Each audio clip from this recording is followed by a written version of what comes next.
you worked with him before? With Edward, no. And I was remembering all these things. That front part of that scene, and then there's a big chunk before that we run the scene. We did it over and over and over and over and over again. We changed the rhythm. Well, we didn't change the rhythm so much as we just kept picking up the pace. And there's another scene that I actually really love between he and I early on, where we're working it out, and I keep saying, "Hey, you know my lines too?" And he says, you know, we keep running back and forth, and the timing of that was really, it's comedic, you know, and it's two guys doing comedy, really, without it looking like it's a comedy chunk, you know, and the timing was really important. And Alejandro would continually say, no, this, faster.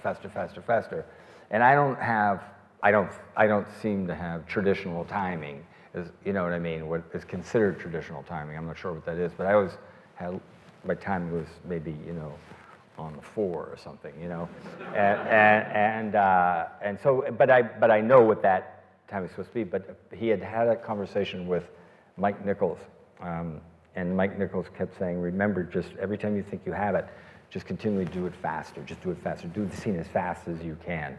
And we really used to fly through that thing in rehearsal, and the beginning of that, and then another scene where he and I are going over the scene and starting to remember all this stuff. Also, this is a guy, Alejandro, I think this has been written about, who had it at dinner with Mike Nichols. Mike Nichols, who says to him, he explains to him, you know, here's how I'm going to shoot this movie. It's going to be this time period, you know, over one camera, you know, covering just days, you know, and explaining how he's going to shoot it. And Mike Nichols says to him, you cannot do this. Don't do this. It'll never work. He said, I'm telling you, he says, Alejandro, don't do it. Just don't do it. And he did it anyway. That's like just fantastic to me. You know, it would be like, you know, if I said don't do it, that would mean, you know, go, well, now I'm really going to do it. But when Mike Nichols, you know, who has done all these amazing things, says, don't do it, you would think he'd go home and go, yeah, you know, maybe he's right. But he didn't. He didn't. That says a lot about him, actually. Determined. Yeah, so determined. But also, you know, he just, you know, passionate. You know, the good news is, you know, he selected someone who would not come up to his work ethic. I just don't. I'm a hard worker anyway. But when you see what this guy's going for, or someone like him is going for, you know, and what he's reaching for every day, every minute of every day. You know, sometimes driving you out of everyone out of their minds, but it was never, if it was ever indulgent, I don't ever remember it being indulgent. I remember it being about it, you know. But so I would first of all, out of personal pride, I would match him all day long as he wants to go, you know. But just out of real respect and being part of something that was difficult, you know, and you know, challenging, just to, and when somebody's working that hard, it's so admirable, you know, that you know, I'm like-minded, so I liked it. I loved the experience. I'm just fortunate.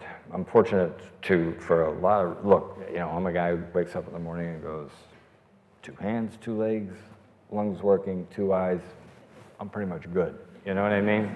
So when you get something like this, if you like to do this for a living, and so far I still like to do it for a living, it's an honor, you know, it's a blessing that having something like this.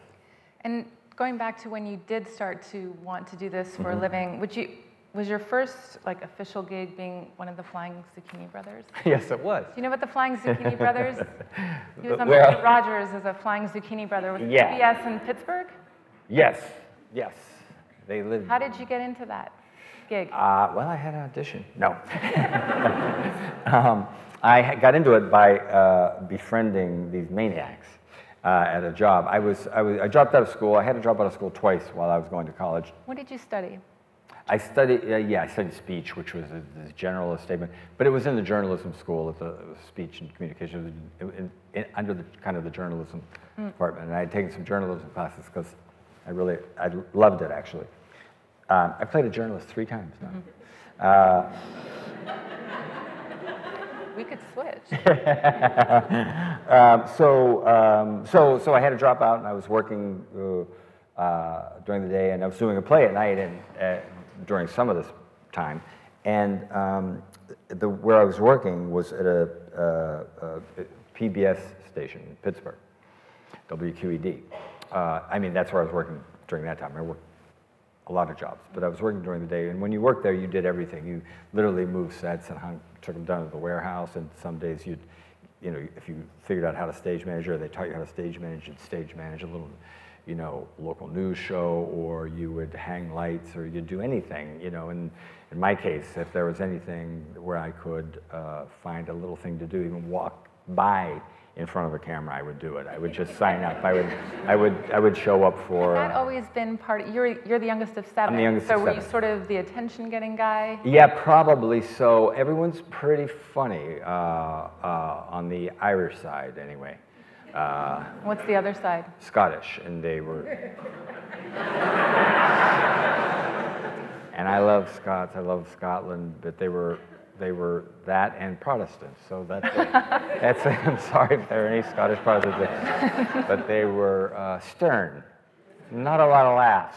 But my dad was different. My dad was very cool. He wasn't funny like my mom was. My mom was funny. So anyway, so that side, yes, I'm the youngest, and so everybody was pretty quick, and there was pretty verbal, and there was always that. So and there was probably that of me having that. But I don't love a lot of attention, actually, and I didn't really. I was kind of a shy kid, but I probably felt safe within that my house and my family, and I was okay there. And among my friends who were funny, I always had 3 or 4 guys who were really funny, and so we always felt good in our group. So I'm working there during the day, and there are these guys who work on the crew. Some of them from Mr. Rogers' neighborhood, for Fred Rogers' neighborhood, and I'd work on his crew occasionally.